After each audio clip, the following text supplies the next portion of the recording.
दोस्तों नमस्कार।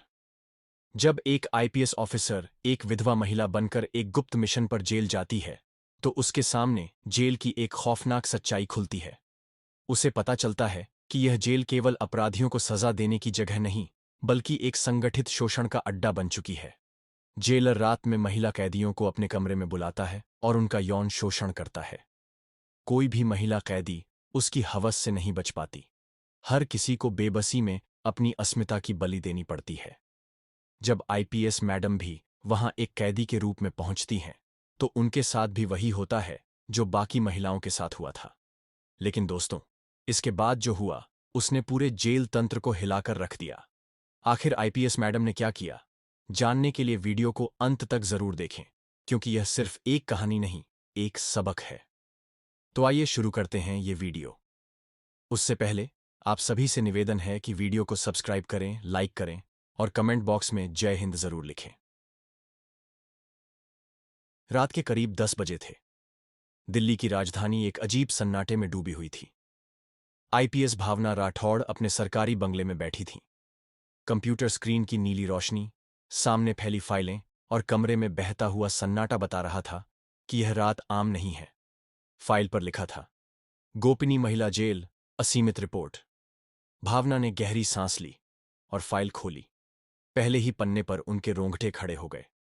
इंस्पेक्टर रंजीत यादव पर यौन शोषण, बेरहमी से मारपीट और मानसिक उत्पीड़न के आरोप थे।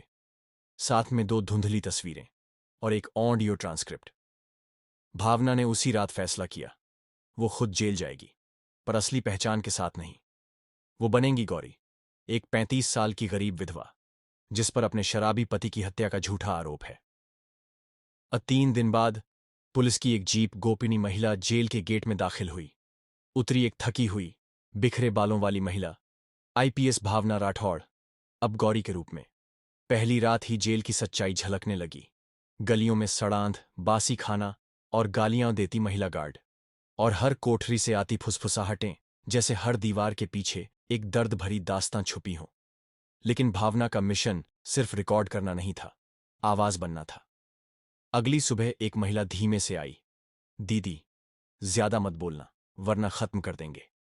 उसका नाम था रुबिना, जो बिना सुनवाई के 4 साल से जेल में थी। तीसरी रात जब रंजीत सामने आया, लंबा शरीर, आंखों में वहशीपन, नई हवा आएगी जेल में, उसने कहा।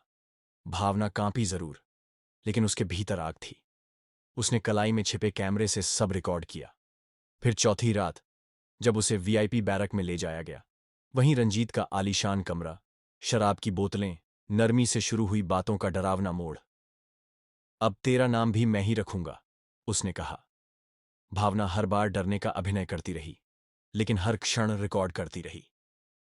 जेल के बाहर उसका ड्राइवर सतीश, एक वकील के भेष में, हर फुटेज सुरक्षित कर रहा था।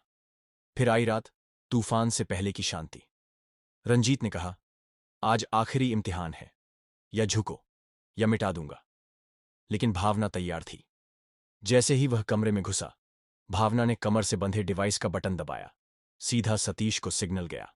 कुछ ही देर में पुलिस कमिश्नर, महिला आयोग और मीडिया टीम के साथ सतीश ने जेल पर धावा बोला।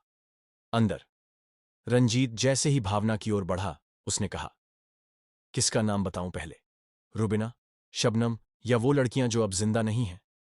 रंजीत हड़बड़ाया। क्या बकवास है, भावना मुस्कुराई। आप लाइव हैं, पूरा देश देख रहा है। दरवाजा खुला, अधिकारी अंदर घुसे। इंस्पेक्टर रंजीत यादव, आप गिरफ्तार हैं। भेद खुल चुका था। भावना ने अपनी असली पहचान दिखाई, आईपीएस भावना राठौड़। जेल में चल रहे रैकेट का पर्दाफाश हो चुका था। अब सामने आया असली नाम, राघव त्रिपाठी, 3 बार का विधायक, असली मास्टरमाइंड। जब भावना को उसकी जानकारी मिली, तो उसने कहा, अब मेरी लड़ाई इस व्यवस्था से है। शबनम का कॉल आया, मैडम, मुझे बचाइए, मैं सब जानती हूं। पुराने फार्म हाउस में भावनाओं का दिल दहल गया। कैमरे, हथकड़ियाओं, गुप्त दरवाजे, वहां लड़कियों की नीलामी होती थी। राघव ने आदेश दिया, इस औरत को जिंदा मत छोड़ो। फिर आई वो रात, ऑपरेशन काली रात। एसटीएफ ने घेरा डाला, लेकिन बीच रास्ते में ट्रक टकराया।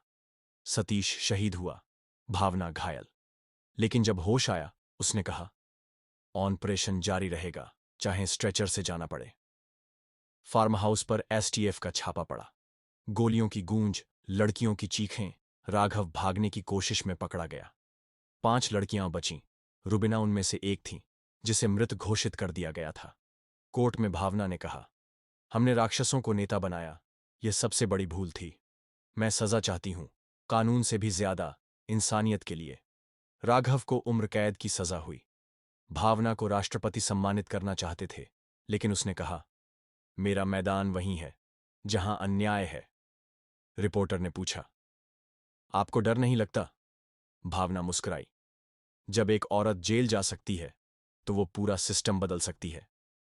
और उसी मुस्कान के साथ इंसाफ की एक नई सुबह शुरू हुई।